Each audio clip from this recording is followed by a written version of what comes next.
Welcome everyone to Day 20, where bad rolls make great roleplay, and welcome to episode 2 of The Long Rest, a monthly roundup talk show with your Dirty 20 members, discussing episodes of the main campaign, the one-shots that we've been doing, and other geeky news.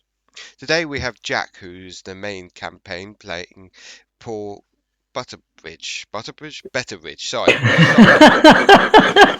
I really want that to be the name going forth. Go on. We also have Vic and Ken, who have been joining us for our Halloween anthology one-shots and official one-shot crew members as well. So, let's talk about the Halloween one-shots, or the Halloween anthologies that we've been doing first. How did you guys feel about them? I really enjoyed them, but then I always enjoy one-shots because it's the opportunity to create weird characters for, that you wouldn't necessarily want to exist in a full campaign. Yeah, exactly. Yeah, you get the choice to just go with, I've got this level. Well, I mean, I'd never plan this far ahead if I was running this character long term. It's just like, what can I play with? This is brilliant. Grab this, this, and this. Yeah, none of my campaign characters have ever reached level. Well, we have never gone beyond level 10 in campaigns that I'm in yet, and level 12 and 14 is fantastic fun. Yes. Yes. I have to agree. Like, they don't like with the higher level ones. I think there's not many. Even like pre-written adventures, there aren't many. Like, I'm just thinking of the 5e books. Like, any of them that would take you past, say, like a level 14. I can only think of like which ones would the Candlekeep. Some of the Candlekeep ones do. Tyranny of Dragons. And what is it, Vecna? Because Lich is a high level threat. Yeah. And Tales from the Yawning Portal and Mad Mage. Those are the only ones I can think of that go up to that level. And even after that, it's like you get to those levels and then you're fighting like end stage monsters anyway. So it's just like you need to be that level to survive. And most of them are written for like 4 players anyway. So even the characters may seem OP compared to the world, they can seem like still quite small because there aren't that many of them. So yeah. But when you get to like CR11, CR13s, there's some absolutely brutal stuff. Yeah. Oh yeah. They could just choose to succeed at a saving throw, like legendary reactions, yeah. Yeah. What's the point in even trying to do impose something? So I think just throw something low level out of them first, waste up those uses, and then hit them with the good stuff. But if you survive long enough. Exactly. And then it's just like if the team is well balanced and stuff like that, and then you're lucky with the rolls, because that's like the thing that screws up more than anything, the crap rolls. But I think that's a really good thing. Sorry, I didn't want to. I was just going to throw in one last thing, but I've enjoyed the one shots. If only they could have been a bit more challenging at times with the more some harder enemies. Like, mind you, that cat thing was a challenge. Yeah, some of that. Sorry, go on. No, carry on. I was just going to say some of that was probably me, who, if I play casters like spells that aren't necessarily pure damage, I like spells that debuff and buff or inflict weird statuses, and fine, if you give me the opportunity to take something out the fight with a status, I will. So some of that is probably to blame on me as well for just Everyone blame Vic. Yeah. Everyone blame Vic. But everyone blame me. At the moment, we're still doing From Dusk Till Dawn, aren't we, guys? Still. By the time this comes out, it will still be going. So. There's that one in the Frozen Wastes as well. The Ice in the Veins. Ice in the Veins. Yeah. How do you guys like that? Well, that was the first one I joined you for, so Yeah, it was, yeah. I quite like having multiple almost trash mobs to fight. Yeah. Because then you get the opportunity to do big AoE spells that you wouldn't normally use against a boss. But yeah, I think that final battle, you could have put in a bigger or an extra more, like an extra, Yeah. an extra boss almost in with the group, the Yeah. big group. Possibly I could have done, but that's still good Hindsight. feedback. Hindsight and good feedback for next time. Another one you could do is that was all at night, and there were loads of characters who played that game that didn't have dark vision. They would not have been able to hit half of those monsters because they had 0 dark vision. Like Keys with his Goliath with that hammer, Yeah. half of those hammer hits would have missed. Not even more, even with his stupid to hit, he would have been aiming at things he couldn't see. Yeah. Like, in all fairness, like it wouldn't. You didn't. It wasn't. I thought about it afterwards. I thought John didn't think, oh, whatever. Like, just ignore it. It was just a detail that was probably passed over. But yeah, loads of those characters couldn't see in the dark. They'd have been hitting blind. Yeah. You realise what you're both is saying is going to make the regular campaign so much more difficult for me. I If do you not have build- dark vision. If you got a character that cannot see in the dark, do not expect sympathy. When you go down in that cave and you're carrying that torch, every enemy that can attack you from distance is hitting you with advantage because you are a glowing target. He has a point. But Yeah. But no, I won't be that. The mean. world is not kind. The world is vindictive, Yes. just like Ken. Just like. Wow, that is very depressing as a No. worldview. No, it is true though. If you think about it, your enemies are out there hidden in the dark that can see you, and you've rocked up into their house, brandishing the light. If I was there and I had a bow, I'd fire it straight at you as well. And I I'm wouldn't never be going round targeted. your house for tea. No. Be there lurking in a dark room, Yeah. and you're here to Just knock on the door at 10 p.m. Ken, can I have a cup of tea? Yeah. But it's true, it's like it happens, you know something, it's not just even like your campaigns, I wouldn't even say it happens all the time. It's like you let people know you will be going into places which are dark. Oh, I'll play a very human. Yeah. How are you going to see? Carry a torch? Be the glowing target for everyone that can see in the dark? They just don't think. They're too keen for that feat. Yeah. Mm-hmm. Yeah, But yes. my first ever character was Dragonborn and had no dark vision, and I'll give it this, the DM did enforce disadvantage on me for it. It's kind of, you are a massive Dragonborn in full shiny plate armor, marching through a cave holding a torch. Do you really think they're not going to target you? Exactly. And then we can get around it because we can use dancing lights. Not if the character that cast it gets knocked out first, because it's a concentration. Everyone plunged into darkness. Oh, we can't see anything. Where are these enemies? Oh no, I'm being stabbed to death. Yes, you are, because you didn't think ahead. But it's all chuckles and giggles, isn't it, really, at the end of the day? At the end of the day, It is. Giggles. It's there to have fun. Exactly. But it's Why do it if you... good positive feedback from you two about future one-shots for me to do.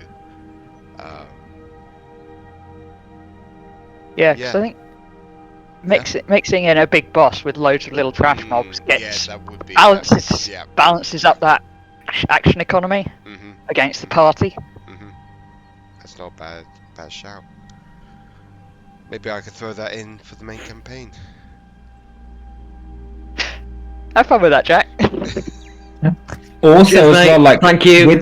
with those monsters, like in that one in the frozen wasteland, they all attacked from one direction. Like yes, Get But them to flank. that kind of makes sense because they were coming in as a pack. Yeah, they were. Yeah. So if Yeah, they but had I can't remember if they had pack tactics. If they'd had pack tactics, then that would have made sense as a pack to charge in primarily from one direction. Yeah, but if you think about it, there aren't many animals that would do that. If they're like wolves circle round, wild dogs do the same. They're trying to surround their prey to pick off the weak ones. Well, So, hobgoblins have it as well. that is true. Yeah, there's quite a few sapient monsters that have pack tactics. Kobolds have the kobolds. Goblins? I can't remember if goblins do. I don't think they do. What's the wording for the thing that hobgoblins had? Is it martial advantage or something? Yeah, I think It's basically I think so, yeah. yeah. It's like pack tactic. If they've got they have something, yeah. Where if they've got an ally, it's basically pack tactics for like the hobgoblins. So yeah, no, I get that. It's just, I don't know. And what was the intelligence of those things? Let me have a look for you guys, just as I'm a nice DM if I still got it. Well, I kind of think of hobgoblins as any advantage we will take. Yeah, Like there's no scruples with these people. they're supposed to be clever because if you look at their racial stats, it's constitution and intelligence. So they are like there aren't many races / species that get an intelligence boost, but they do. So my logic is they're supposed to be smart. Yeah, and they bloody love fighting. Exactly. Yeah. Now, where did I put that? But if you think about it, like those things we were fighting in the frozen place, I did think of them like Alien from Aliens, or the alien thing from that show, and they're very instinctive, but they're instinctive predatory ways. They're quite smart about it. Like they take damage, they retreat, and then come back when they know when they're like they've got you up against the wall, and they take full advantage of it. So I was thinking and those even things like the that. sneaking into things and taking advantage of the surroundings. The first Alien film is brilliant at that. Yeah, it's like the game that they made about it on the Oh god, yeah, where there's no actual combat. Yeah, because you cannot beat it. I haven't played that game, but I've seen bits of it, and it's kind of, if it sees you, you're dead. Yeah, you got to sneak fight a lot. You have to hide. So It's a little bit like the Slender Man game. That terrifies me. I tried it once. I did not sleep very well that night. Yeah, I avoid that sort of game for exactly that reason. I have way too much imagination and tend to go into panic mode. No, it's like those they were good. And that witch, I'm not sure if you posted it yet. Why wasn't she harder to kill? The witch. Yeah. The sister of the the sister of the necromancer. In Children of Blood? Oh no, in the Dusk Till Dawn. Dusk Till Dawn. Yeah. Well, she was, but it's the fact that you had more advantage over her because you used that that thing you did, Ken. Radiant. Oh, the Dawn and okay. Yeah, but in all fairness, if you say to me, I'm sorry, I'm not like a strategist or anything, but if you give me a name of a setting, I'm gonna pick a character. Like if you say, like, sorry, if you say everyone does this a little bit. Oh yeah. Everybody. If you're telling me it's gonna be set in a graveyard, I'm gonna pick something that's got radiant damage. Well, yeah, I went the opposite way. We're set in a graveyard. I'm having a necromancer. Yeah. Like, why don't have enemies, have assistants, but yeah, and yeah. And I just went, I've not played a monk. I'll play a monk. Yeah. But in all honesty, yeah. She was just like a little taster of what you're gonna expect. Yeah. the others will be a lot stronger. So Oh, good. But we still, if as long as if we outnumber them, that's the thing. As long if the characters outnumber the enemies, and the enemies aren't like there's one I do where basically the characters, they're in a dungeon, and it's a bit of rip off of the anime Fairy's Journey to Something End or whatever it is. Yeah. I can't remember exactly, but they have to fight themselves, and that's what I do. Or like I love that. I love that kind of stuff. make them fight themselves. Yeah. I had that in the game I play on Thursday evenings, and I've got an alchemist artificer in that one. Yeah. So, obviously, our DM had all the cheats, and he basically had us up against undead mirror versions of ourselves. Yeah. Kind of like, oh, and then he got to my undead self's turn, looked at my character sheet, looked at my spells, and went, "Why have you got these? There's not a single combat spell in this." And he just sat there, and kind of, I don't know what to do. And another one to like really depress people is put them up against, you know, those pre-generated characters you can get on D&D Beyond, like that, just like cookie cutter ones that they created, not trying to be too imaginative. Put them up against an equal number of them, and they're like, oh, they will piss on those characters because they're like boring and pre-made. Wait till they have to fight those fuckers.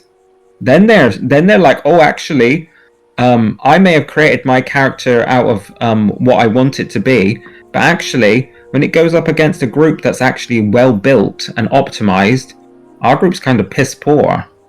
Like, they don't win. I've got a story a bit like Vic's. Like, I was playing a level 9 Bard Rogue. And, Oh, nice. Yeah.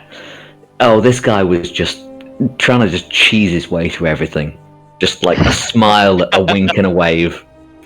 You knew he was being a bastard, but you just couldn't call him on it because he didn't give you any details.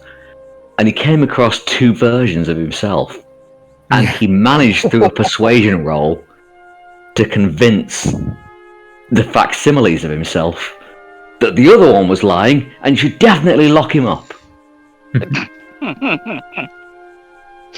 So It's one of the best roleplay moments I've ever had. I've got the monster stats for the creatures that you fought in the Frozen Wastelands. My creation, the Vile Ghoul. What did you want to know about their stats? What the intelligence was. Okay, I could have boosted the intelligence a bit more. It's a 6. Oh dear. Yeah. I should have boosted intelligence up a bit, but then again, it's all a learning curve. Yeah. So then again, that's above bestial stat. You know, they're a bit more than beasts, but not quite. They're not strategists. No. But if it's a frothing at the mouth demon sort of thing, then yeah. Yeah. And what were their hit points? Hit points, 350 Each. So they were pretty high, because I fireballed quite a lot of them for quite a lot of damage. You did. And the armor class was like 21, so. Those saving throws helped us then a lot, really. A lot, yeah. So, Jack, let's get on to the main campaign, shall we? I know Vic and Ken don't really know anything about the main campaign since last time we chatted about this. How are you finding it so far? I'm finding it as it's getting serious. The enemy has shown their face. Yeah.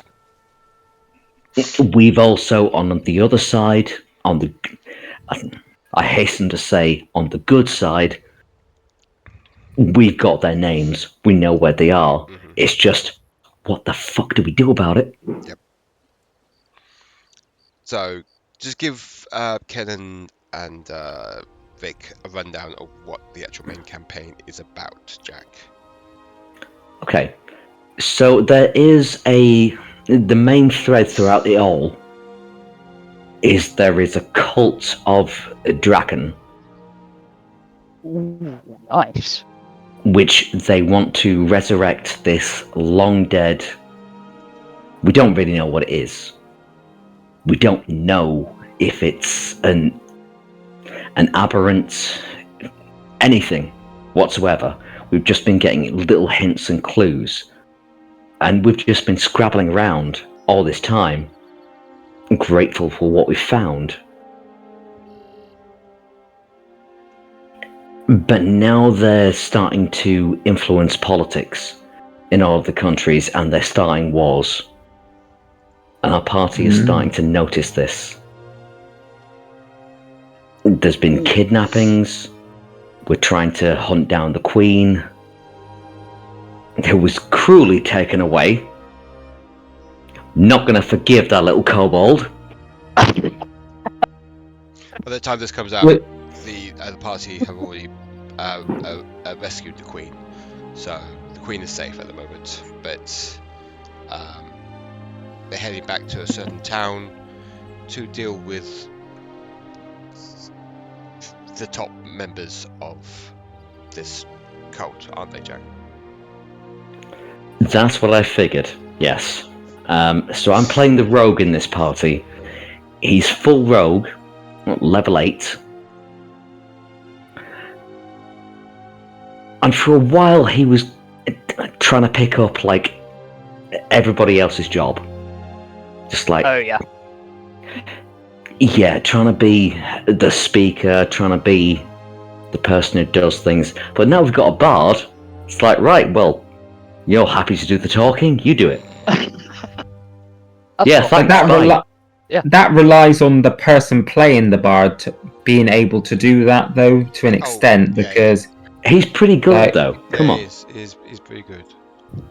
Well, that's good, because like sometimes you get players who want to play like the charismatic character, and they don't like have a pot to piss in personality-wise. So it's just like a struggle fest the whole time, listening to them try and be persuasive. It's like, if they were actually saying that to someone, the way they're saying it in real life, and I was like, no one's going to believe you or be persuaded by you. You sound like... You just don't sound persuasive at all. So that's why with any charisma check, if anyone asks me for one, if I'm DMing, I will say, okay, how exactly do you say it? Yeah, that's what I mean. That's what like I'm trying to... That's what I was kind of getting at. Like, the same basically. Like they have to... Can't say, oh yes, I'd like to persuade them. Let me roll this dice to see how well I do. Oh no, tell me how you're persuading them. What are you trying to do? Do an interpretive dance or... like make it make sense. So yeah, but so, no, it sounds good. Cults are always fun and dragons are always cool. So yeah. We assume it's dragon. We assume. We don't know. There's a bit of a hint in the name. The entity is called Drakon.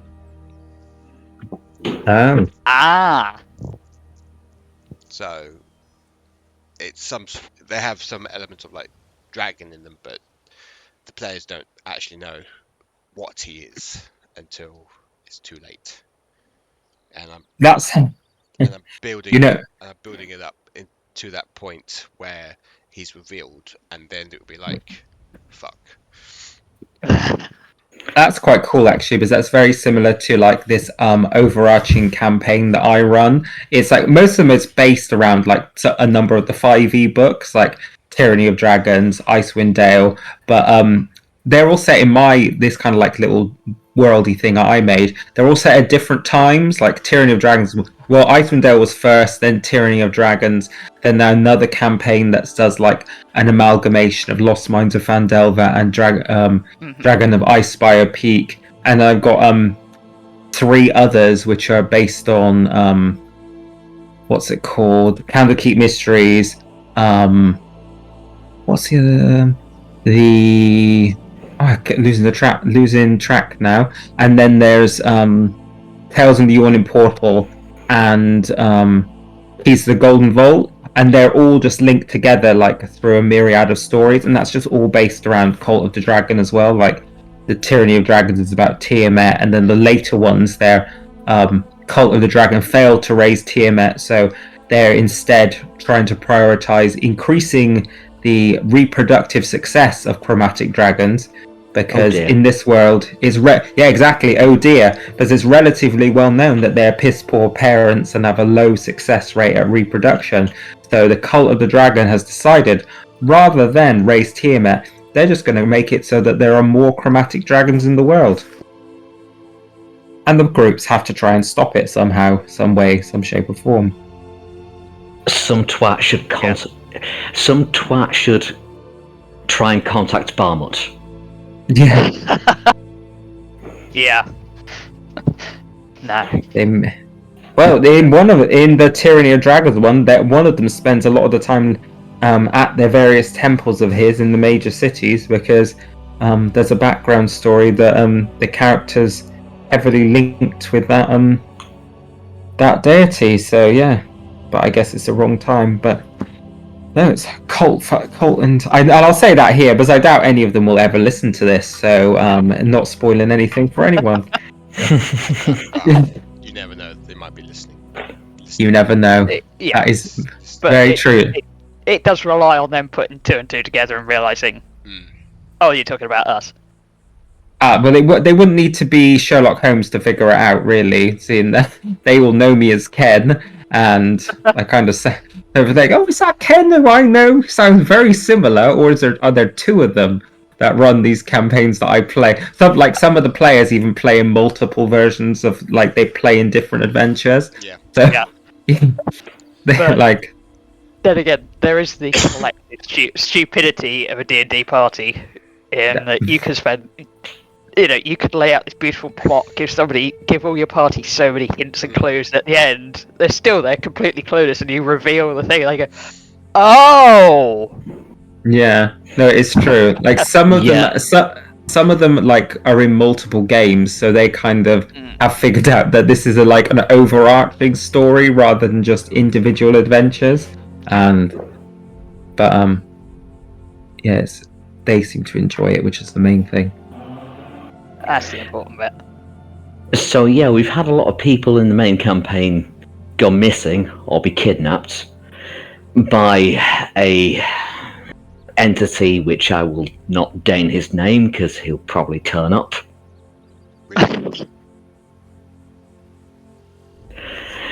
He's a clown-like devil. Oh god, no. Yep. And my character's name is Paul, and I made the mistake of using a fake name, and now he calls me Lance. In a most nails on a chalkboard type voice that I can try to be annoying as fuck. Yeah. Oh, it worked! Trust me, it worked! Oh yeah. Yeah.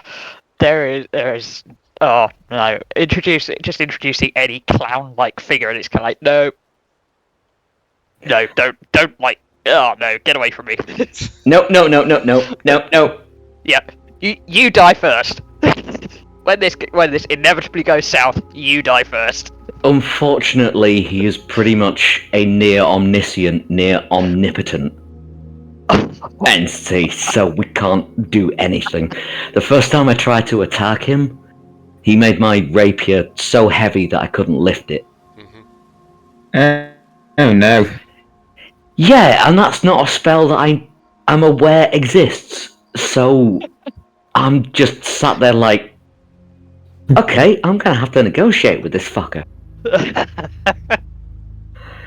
And I ended up just saying, like, if we leave without complaint, will you let us go? And I got, thankfully, a yes. Yeah. I don't know what to say to that. You got in his way. You basically were being two nosy kids. Yeah. Snooping Well, we around were. this carnival. It's true though, like if you've got enemies of... You were trying to kidnap two of our mates. One. Well, one at that time, yeah. One at that time. But we Enemies of that level, though, they just would see the characters as like insignificant. Like for them Yeah, to die it's a would kid mean nothing. playing with beetles. Mm. And Yeah. there is something about making your players realise that there are encounters where you have no option but just to walk away, or try to walk away. You know, you can't murder hobo your way past this thing. You have to try and come up with another solution. This shit you've been getting away with ain't gonna work here. Nah. Try it. I don't understand how this murder hobo nonsense takes place in the first. Like, because even if you look at it like in like a historical setting, those people that did those things, they didn't get away with it for long. Not unless they were like Genghis Khan or someone like that, like a whole organization. Like, if you just went into some village and started hacking Sue and Barbara up, they might not have local authority, but we're just going to get around that X and Y that look like this are killers and murder people on a whim. So where they're not going to be welcomed into towns in the first place, and two, probably going to get attacked on sight. There's like there was like historical evidence of it. Like they used to shout like people, like basically like if you were a known outlaw, they would shout at in the street and everything about if you're coming into town. Exactly, and most people, they'd be out with the pitchforks, so you're not going to get away with it. So, but it's just one of those things. Had that once, and it's kind of your actions will have consequences, because as a party we decided for reasons that at the time were, to our characters, pretty good reasons to blow up a pub. Of course. What we had unfortunately not realised was the power of the explosives we'd got. And the DM had also decided that the barrels in the cellar where we set up our explosives were also being used as kind of like a separate stash for black powder. We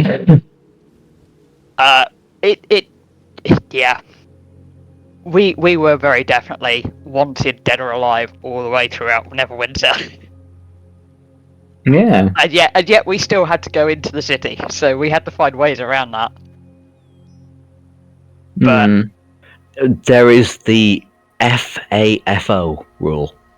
Oh yeah. Fuck around and find out. Oh, we got some lovely loot from that. Disappeared off on a little side quest, did all sorts of stuff, and came back, and it's kind of like, oh, we're wanted. Oops. Yeah. Another one I find is like parties have all this interesting good gear, and no one ever tries to rob them. No. Like they got to sleep at some point. Their passive perception can't be that good that someone who's actively sneaking into their house or their premises or through a window can't get in there. Like if you think about it, the rogue in the party will be like, "Oh, can I sneak into that house at night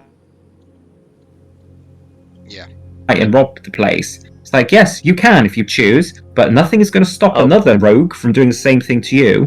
And then the wizard's crying because their amazing staff is gone. This one's crying because that's been stolen, and all their gems and all their precious objects are gone as well. And then it's like, where is Ken, us? Please, I've woken up twice to having a blade to my character's throat in the main campaign. Must be my natural charm. Don't know what you're talking about. But did they steal all your stuff as well? No, one I made a deal with, the other we fought. She was gorgeous, by the way. In make-believe world. Yeah, I've seen the picture of the token. She is. Okay. Cool. Was that the one you fought or bargained with? The one I bargained with.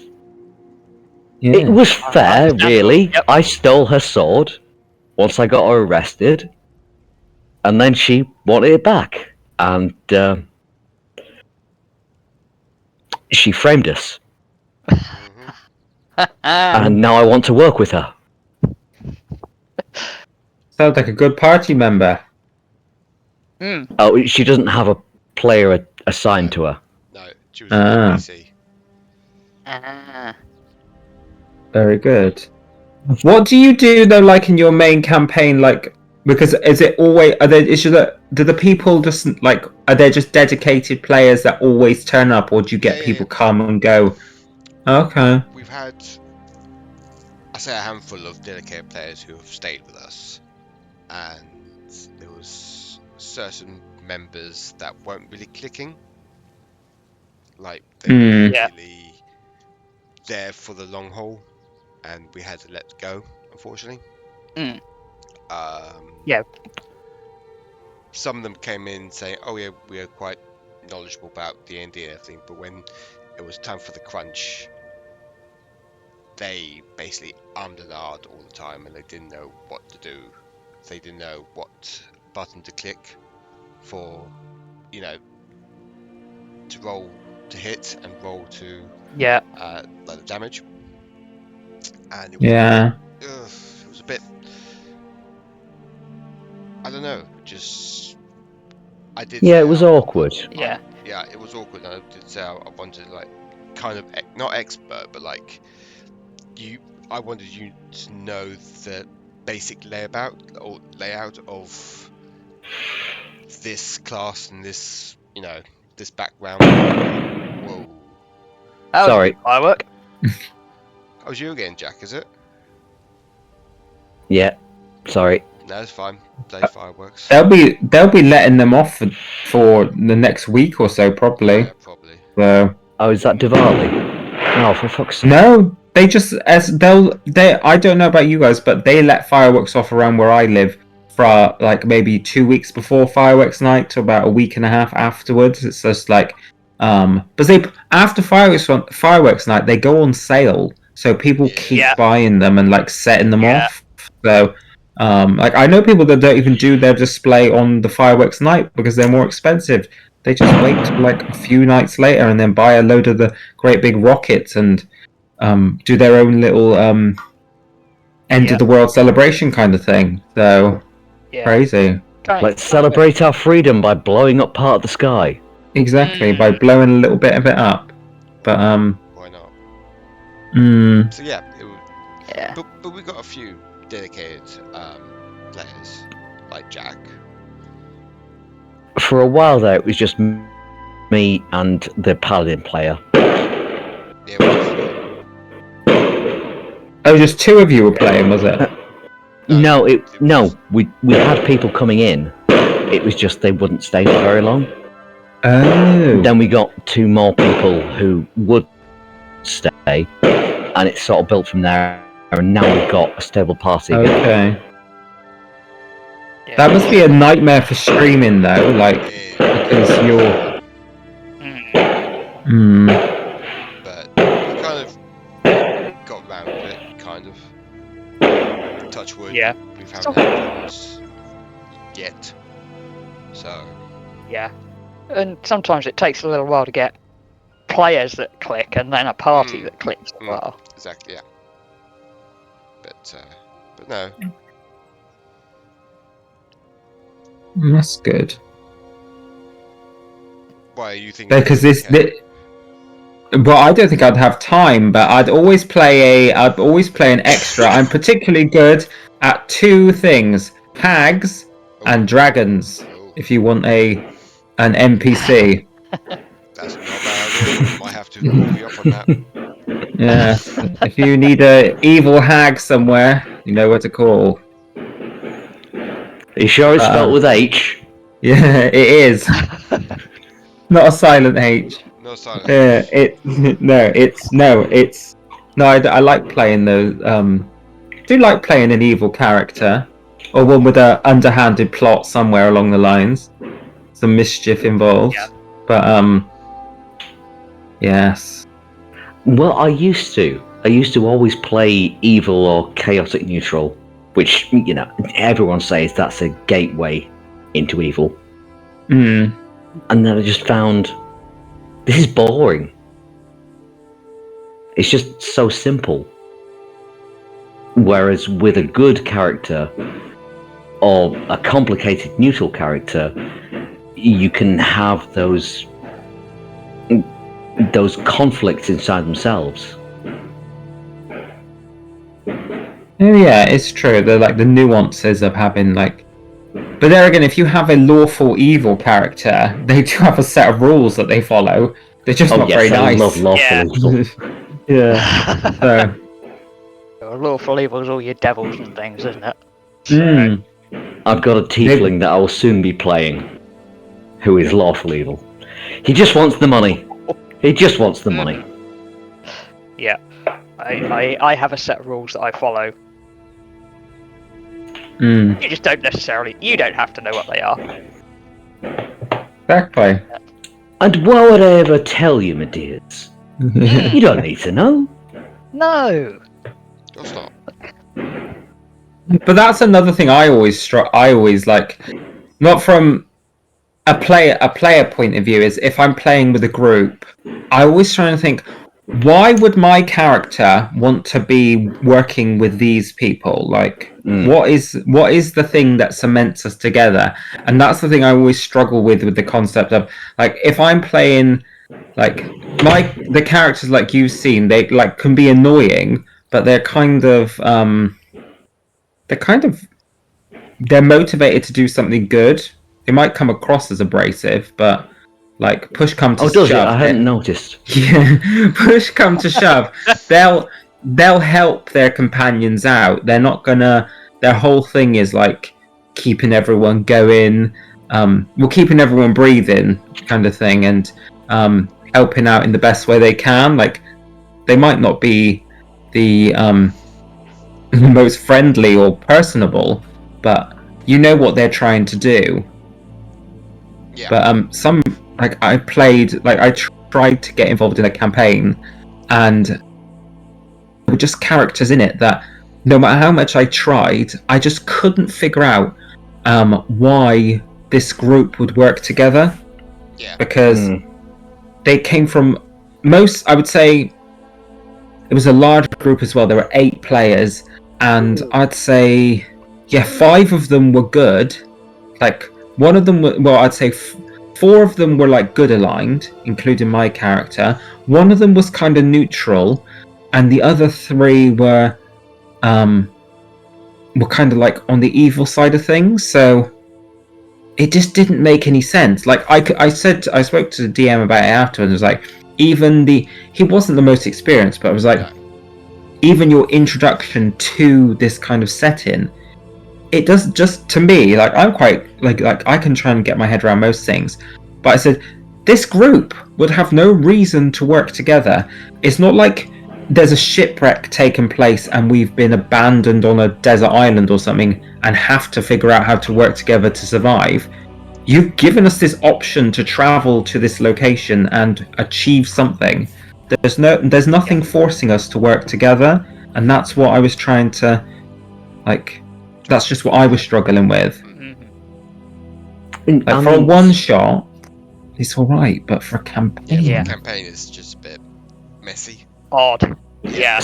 Speaking to that, I mean, my character in the main campaign, Paul, he's got a perfect reason for working with the party that is always going to remain. Where he was before, he's lost all his friends. His whole life is over. So now he's got a new life, he's going to stick with it. Because that's all he's got. And that is the sad fact about him. And that in itself makes sense. He'll work with others because he doesn't want to be alone. So absolutely.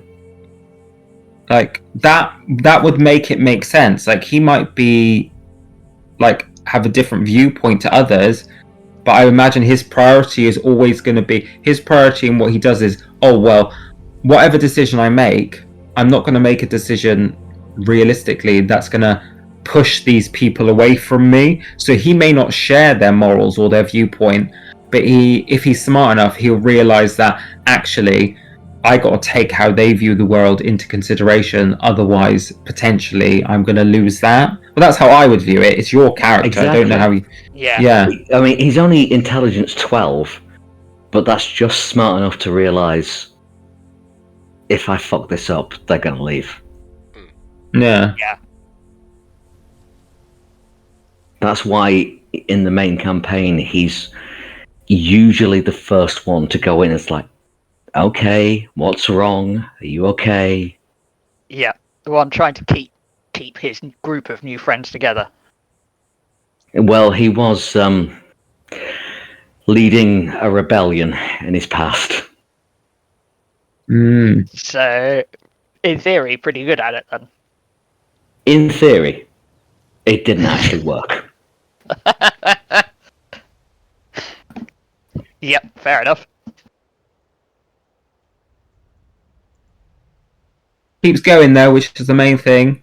Gotta love a trier. Oh yes. Oh, God. Oh, yeah. You would not believe where he's gotten himself into. Yeah, it sounds it. Well, There is some interest in looking back when you've been in a campaign for a while, and you look at your character now, and your character when you started, and it's like, oh, their morals or their views have shifted so much because of all Yep. the stuff that's gone on. You know, if they met their previous self, would they recognise them? it's true.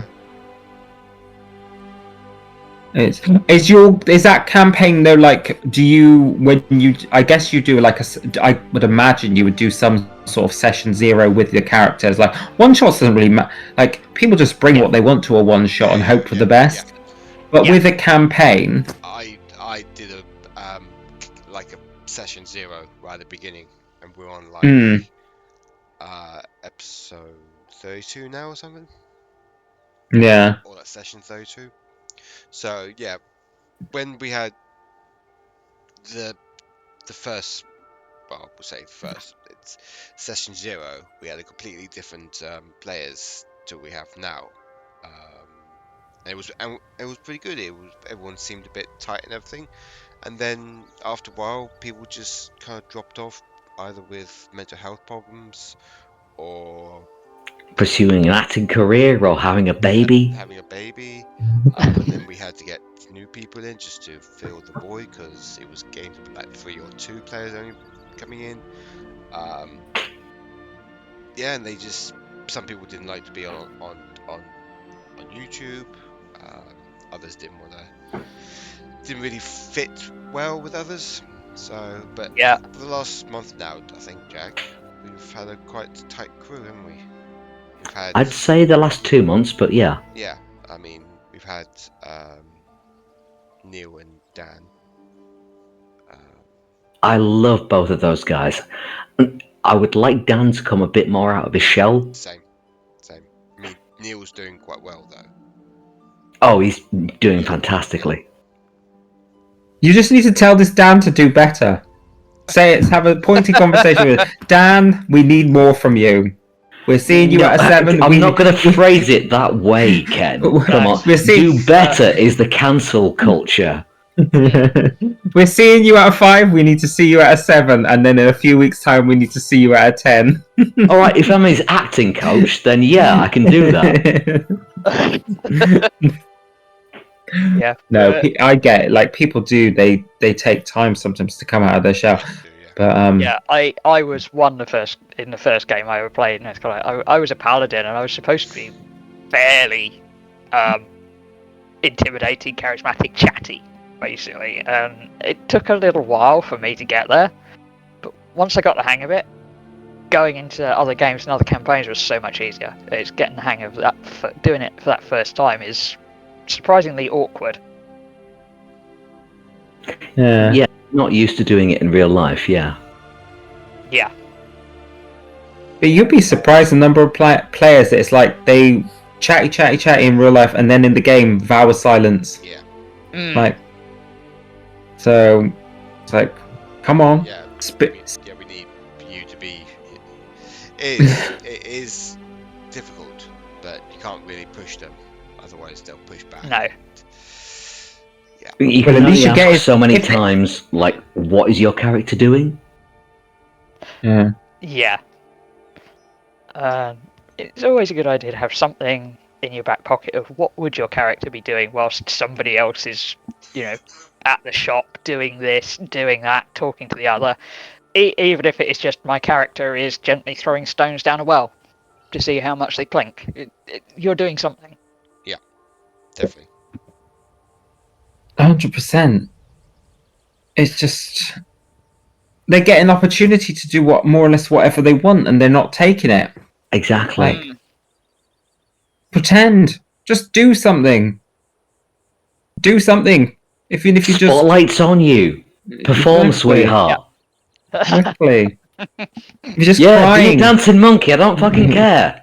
Yeah, just think of something. It doesn't have to be deep or important or anything. It's just what are you doing at this point in time to keep you engaged in the game? Does it from it must be for you, John, like when they're doing nothing, it's like, okay. Yeah, I try to get a verbal stick and just poke them. Yeah. Come on. Because yeah. Because I don't want to take up too much of the limelight. No, I know you So don't, but it's just... So I'd leave seconds before, and then it's still silence. It's like, right, well, I'm going to have to step in and do something. It's just annoying that if there was a bit of a silence when I recap what's happened last week, let's say, and then tell the guys, like, okay, you're back where we left off. What are you doing? And then there's like critic, and there's like sort of like nothing. It's just like silence. And it's so easy. They just say, oh, what has changed since we were last here? Yeah. Has the weather changed? Are there different people around? Exactly. Are my companions in a good state of affairs? Is there anything new that I can look at? It's not hard, people. It's not hard at all. If I need to write you should give them more incentive, Ken, to make it harder. Well, no, I'm just saying, like, my people, the ones I DM for, know they have to ask questions. They have to, because I ain't telling them nothing otherwise. They're living in the blank world looking at the white page. Unless they ask, there ain't no one floating around in the world telling them this, that, and the other. They're not. They need to ask. They ask questions. They ask Barbara or Susan in the street a question. Barbara and Susan may be rude and tell them to piss off, but at least they tried. Or they'll say, go and ask Mary down at the corner shop. She'll give you some more information. I'm not the tourism board. So they have to learn that if you want to find crap out in the world, you have to go and ask people questions. Yeah. Not. So. I mean, they are. But it's like, they are getting better though. I mean, it hasn't been. No, and I mean, the last session that we played in the main campaign, because Paul has been doing this thing of saying, my voice is not the most important one here. All of you have an equal voice. I've been making a point of him saying that all the time to encourage everybody to get involved. And they actually did last session, and it was amazing. Yeah. So they are getting there. Bless them. Because there is a lot of fun when you've got a group and all of you as a group get properly involved into the role-playing, and you realise that your DM has said nothing for about 15-20 minutes. Exactly. I've given you this, what's happened last time. You're back where the last session, left off. What are you doing? And they're like, just picking their nose and everything. It's just like, fucking hell. Gary Guidrick would fucking really punish you for that. Yeah, but it's like they just ask. Like, it's not. How are they going to know about what's going on, or the lack of? I don't know. I get it sometimes, but like it is a new group thing until they figure out how it goes. Yeah. But yeah, like I always think to myself as a player, I must come across as being like really nosy because I ask loads of questions. I'm curious about everything and anything that's going on, and I don't worry about being annoying. Equally, if other people are choosing to take a vow of silence, that's their character. If they want to be a quiet little mouse, that's entirely up to them. Like, if That's it. they're not going to say anything, I ain't worried. Let them be quiet. That might seem selfish, but that's their choice. They have a mouth. And they should put something in it. Exactly. Or say say something out of it. Like, we're playing Yeah. a game where you've got to speak people. Like Yeah. we were when we were in Yeah. the Japanese cat area. Yeah. Them two that took a vow of silence. Those players, I forget their names. They didn't say anything. No. I was asking them all the questions. What could you do? How are you useful to us as a group? How are you helpful? Not a peep out of either of them. That's why when they left, no one cared. That may Ouch. seem harsh. Ouch. That may seem harsh. But am I telling lies? Ken, everyone who can't, who doesn't go behind the bushes. They go Tells the truth. That's what it is. Tells the truth. So, I like here stuff, But- but anyway. yeah. It's what I just think, like, you're doing others who you're playing with a disservice. Like, it's supposed to be a group effort. Yeah. Like, it's Yeah. I do think to support myself, him on that point. it's like a contract. You've not signed it, but you're taking part in a group game. Mm-hmm. It's not so and so against. It's not.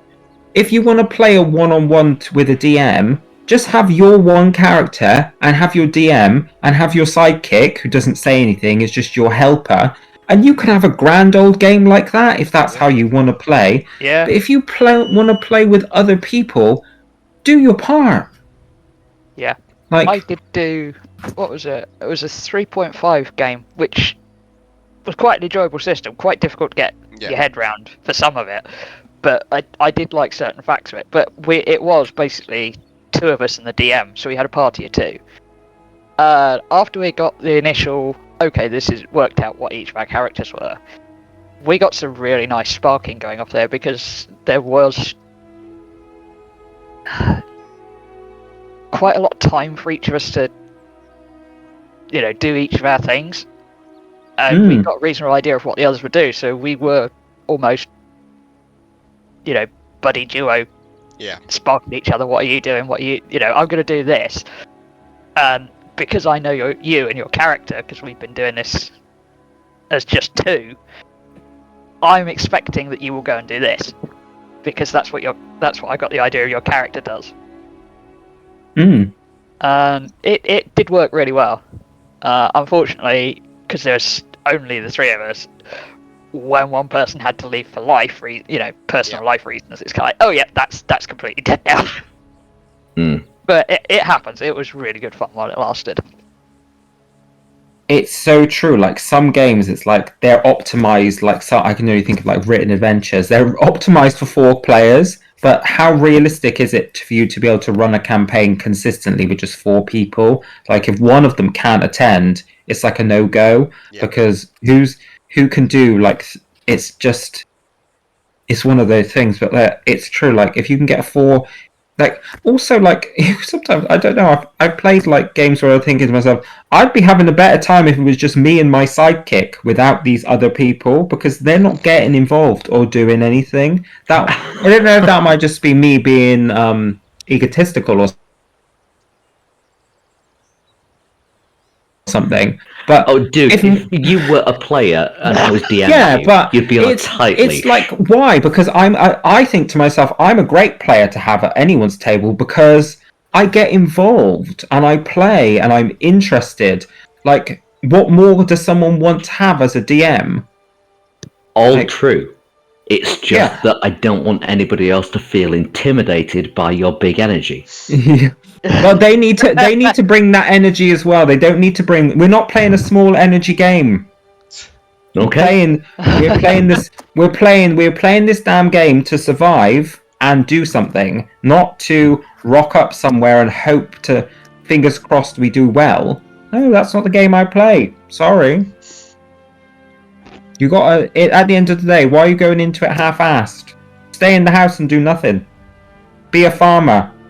Don't play an adventure unless you want an adventure. There's German But, Ken. yeah.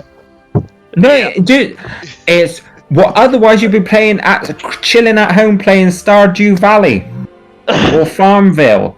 No, you're playing Dungeons and Dragons, the game that requires you to encounter Dungeons and Dragons. So, yeah. I mean, he's got a point, but he's out Yeah. of line. I got that reference. Don't hate the message.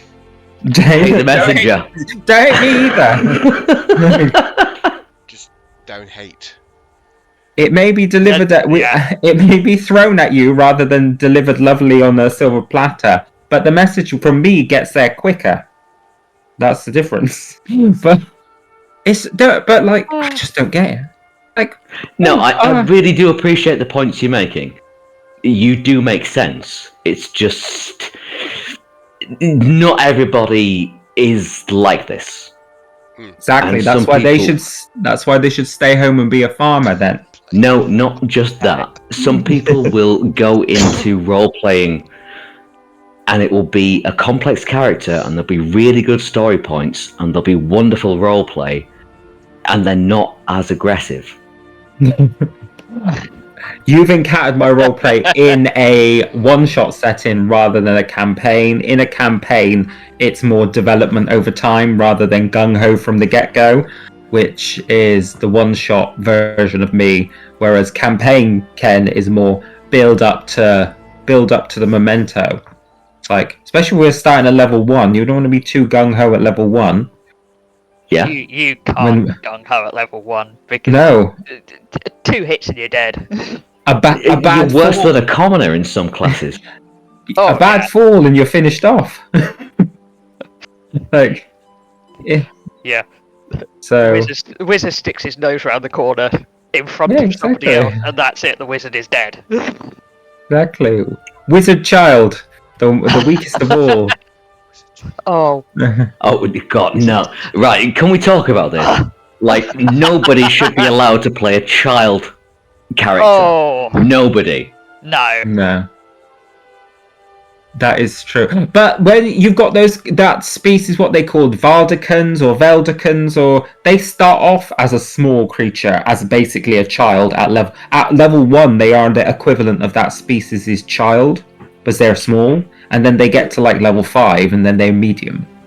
So, yeah, Is that the goblinoid one? Acquisition Incorporated, they introduced it. They got a few good things going on in that race, but they literally start as children.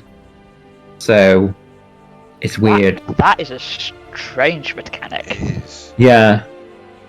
It is. But equally, if you think about an elven child could be 40 years old, Yeah. and then you've got like Well, another. no, not actually. They come to maturity the same rate that humans do. See, this It's is just where they're I was not getting allowed. twisted.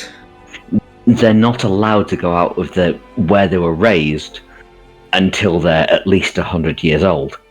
Yeah. I think some of that is also down to your DM and how they view their world, because I've got an elf in a game and it's kind of like, okay, I had to discuss with him and it's kind of like, I came across one which was I quite like, which was that they mature at the same rate as humans up until they're about mid-teens. So, you know, a 15-year-old elf is the equivalent of a 15-year-old human. And then after that, they slow down dramatically. So it's kind of like, you go through all the child and teen years at the Oh same my rate. God, they're a late teenager for all those years. Yeah! Yeah, enjoy acne for 80-odd years. See, now I was of the. That's where I always used to get it twisted. I used to think they were like a kid until they were about 80 years old. Like they just had a real a real long childhood. Because if you live that long, surely I'd always like. Because like some species, like or races, they mature earlier. Like, what are the ones that mature? Like orcs and things like that, or half orcs. They're like. It's Aarakocra as well are the same, aren't they? Yeah, they live hardly they any mature length at of like time. 5. Yeah. It's true. I always like to play like an elf, and like whenever I was like, I'd always be quite melodramatic about it. Be like, "Oh, I'm gonna miss you all when you're dead. I'll be living so much longer than all of you. Oh, Don't worry, I'll visit your grandchildren's graves when they're dead and gone as well. I'll lay flowers on all of you. And Handkerchief to the eyes and all that. yeah, exactly. Oh, don't worry. At least I'll remember you when all your family have forgotten your name. I'll still remember our time spent together. But Oh, fucking hell, Ken. This is Jeez. nasty. yeah, but it's dramatic, isn't it? So it adds ambiance to the whole thing, and it cements how important my character will be for the future to yet to come.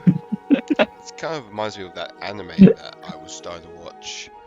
I can't remember what it was called, but it starts off where they defeated this Dark Lord, and then one of the elves. Yeah, it's Freerin's journey Yes, to yes. That's it. That's what I was talking about. That Yeah, one shot. That's basically what she's living. She's already 1,000 years she old is, yeah. by the time when the story starts, and like she's adventuring. She adventures with 2 humans Yeah. and a dwarf, and like they're going to be dead in a teaspoon of time, Yeah. and she's got all this time to look forward to, and she. Only when the guy is finally dead does she miss him and realize, oh, actually, I should have given him like a bit more time. Yeah, it's quite tragic, really, but really enjoyable nonetheless. I would. But yeah, watch it if you ever got the chance. It is Please do, because it is. kind of kiddie, but Yeah. it's not really It's kiddie. not, is it? It's not really kiddie. It's quite sinister. Yeah. But There's some dark, mm. some serious themes in it, isn't it? Like.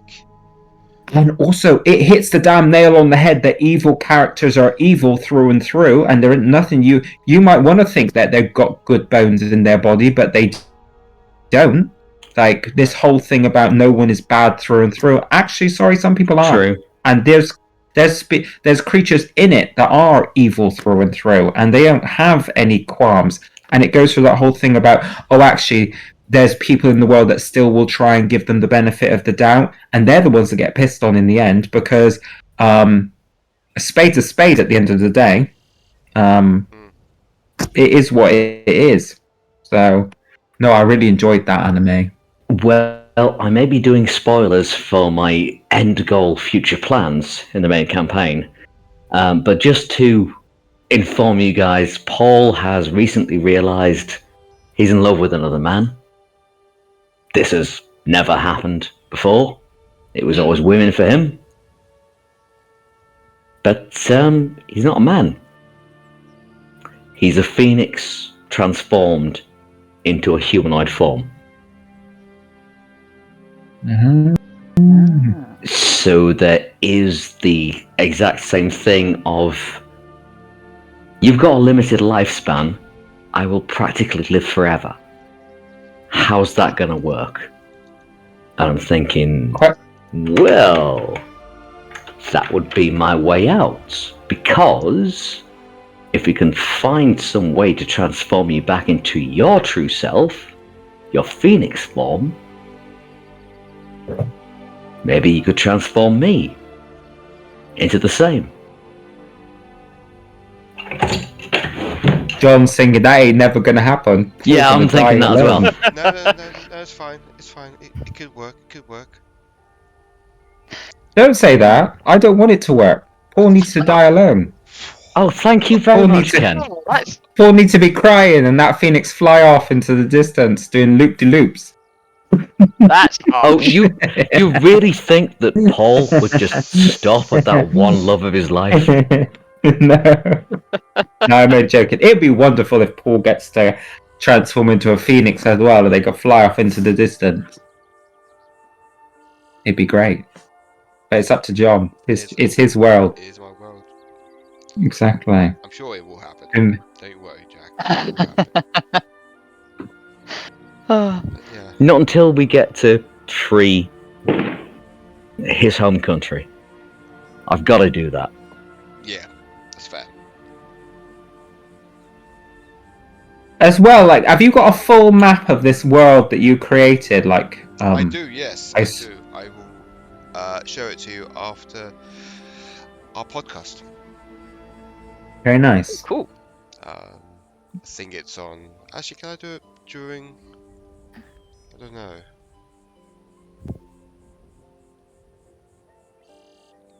I think it's in lore info as well.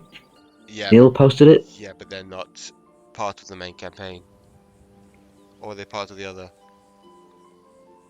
No, but just to post it in this Yeah. group. Oh yeah, oh yeah. There's no.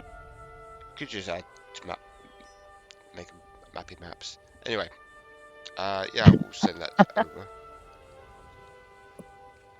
That'd be cool. Thank you.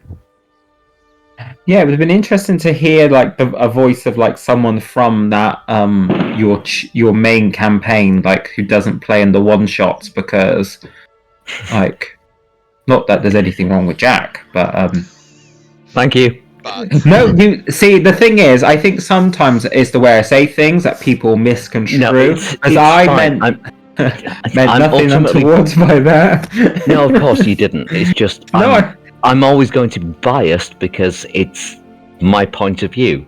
So you Yeah. should hear others.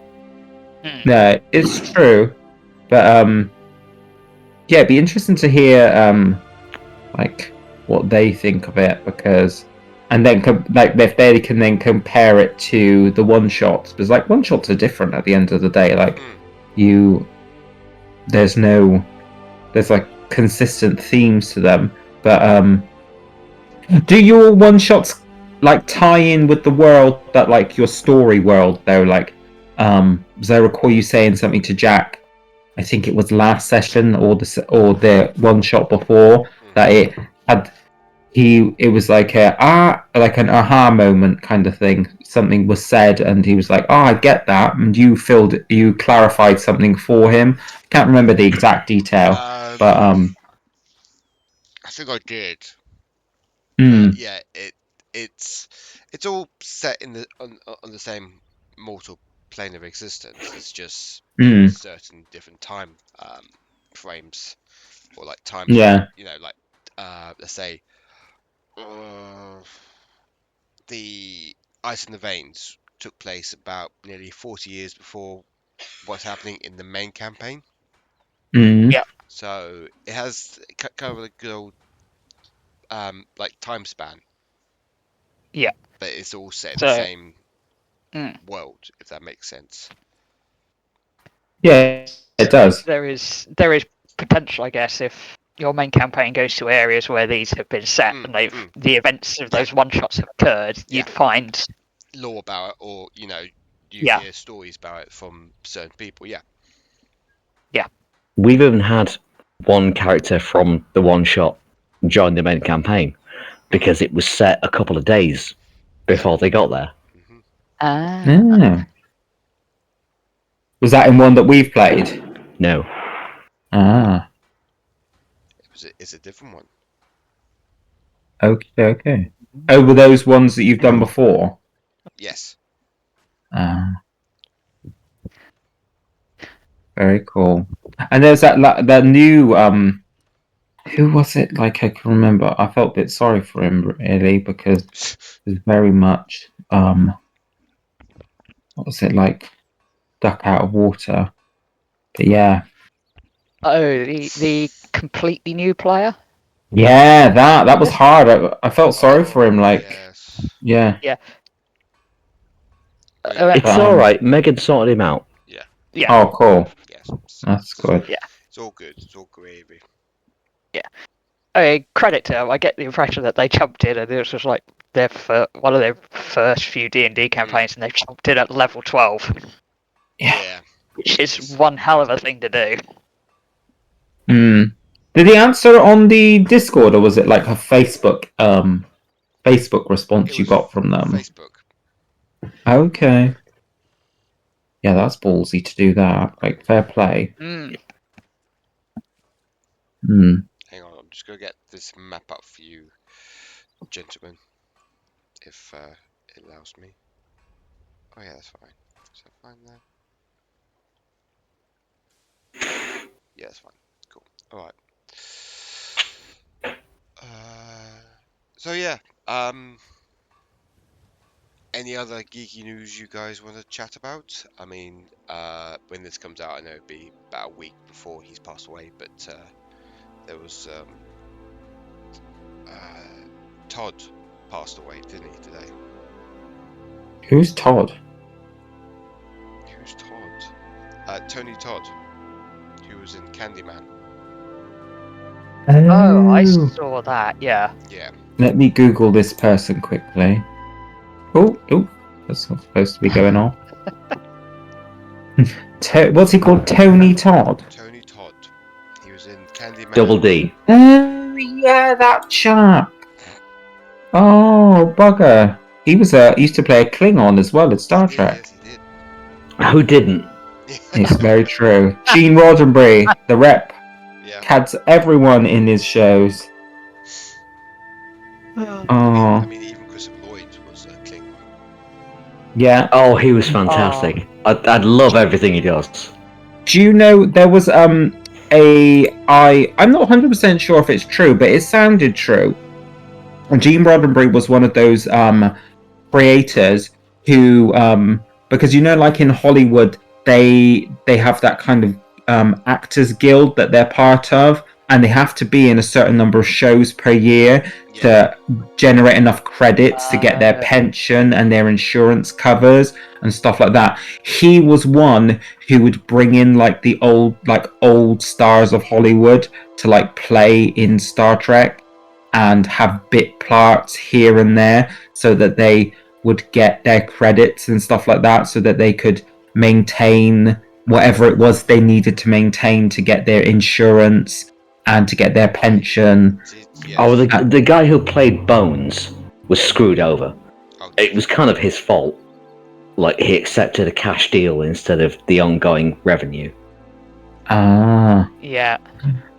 But I'm thinking these ones are more the later kind of ones, like Star Trek, Next Generation, Deep Space Nine, Babylon Voyager. 5.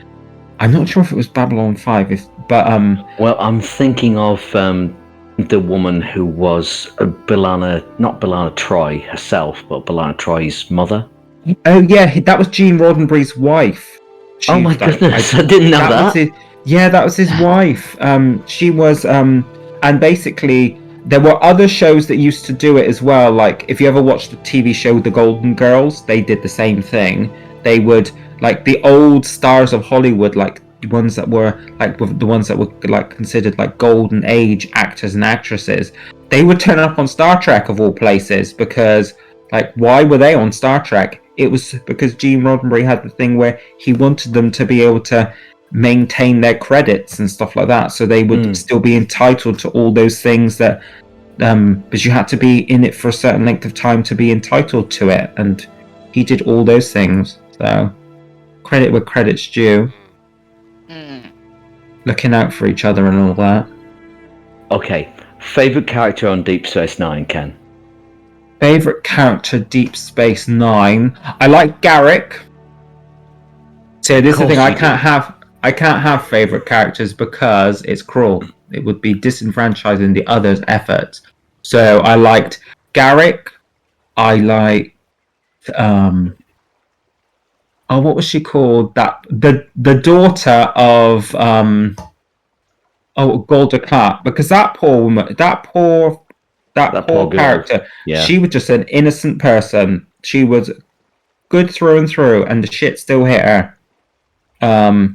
What's her name? IMDb is your friend.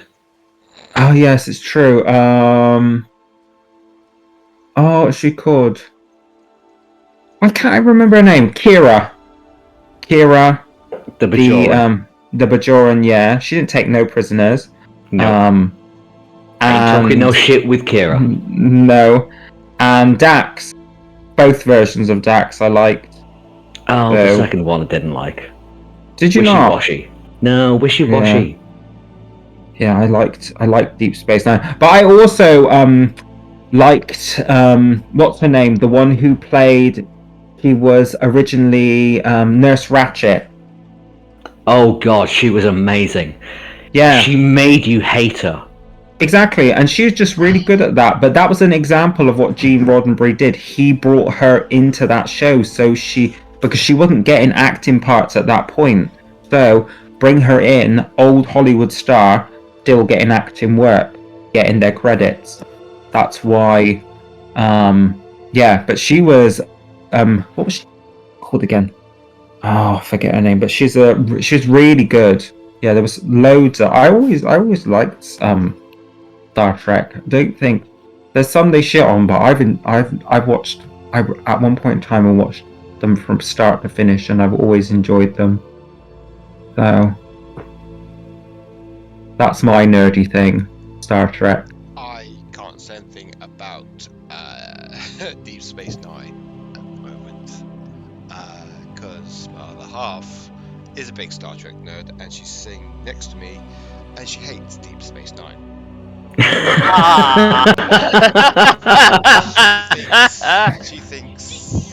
She thinks. I can hear her giggling in the background. Can't say anymore.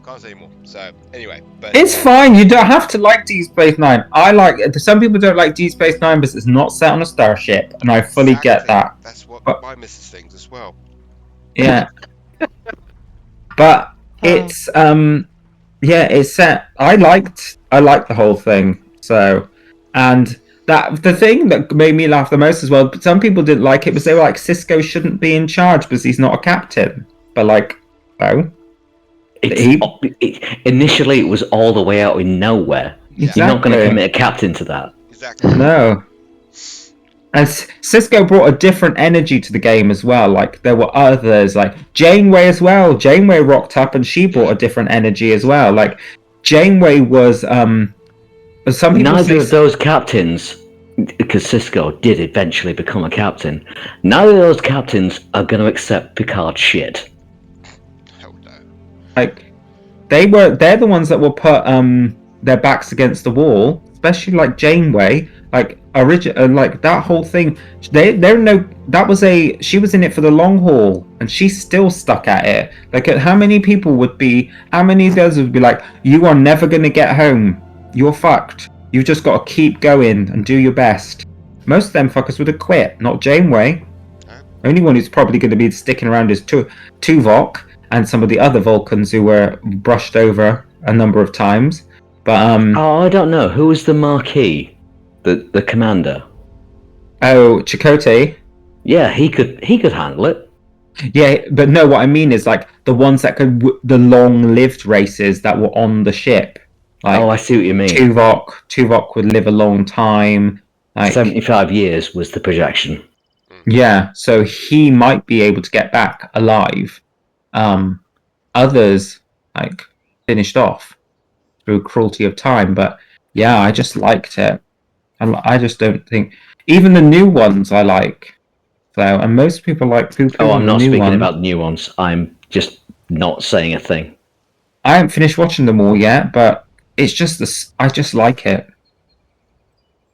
I mean, my favourites were Guldacott, because, oh my god, when this guy just walks into a room, just his presence, and then he starts opening his mouth. It's like, oh my god. It's true, and like those Kardashians, they got fucked over in the end, though. Though their planet was fucked, there ain't nothing left, destroyed. In the expanded lore, they rebuilt very well. Mm. And my other favourite, it's gotta be Quark. Oh yeah, good old Quark. He was Love him. Yeah, pure opportunist. Always one through step and ahead through. of Odo, and he'd never tell him. Exactly, opportunist through and through, and made no apologies for it. Well, why would you? Exactly. No excuses. It's just, yeah, very. But like, they're old now. If you think about it, some of them are such. I know. Old series. Like, you can't even watch them on like a new TV because they weren't built for it. They stretch it out and make it look weird, and half of it's cut off the screen. So, yeah, crazy. Well, this is why I've made it my mission to collect as many DVDs as I bloody can.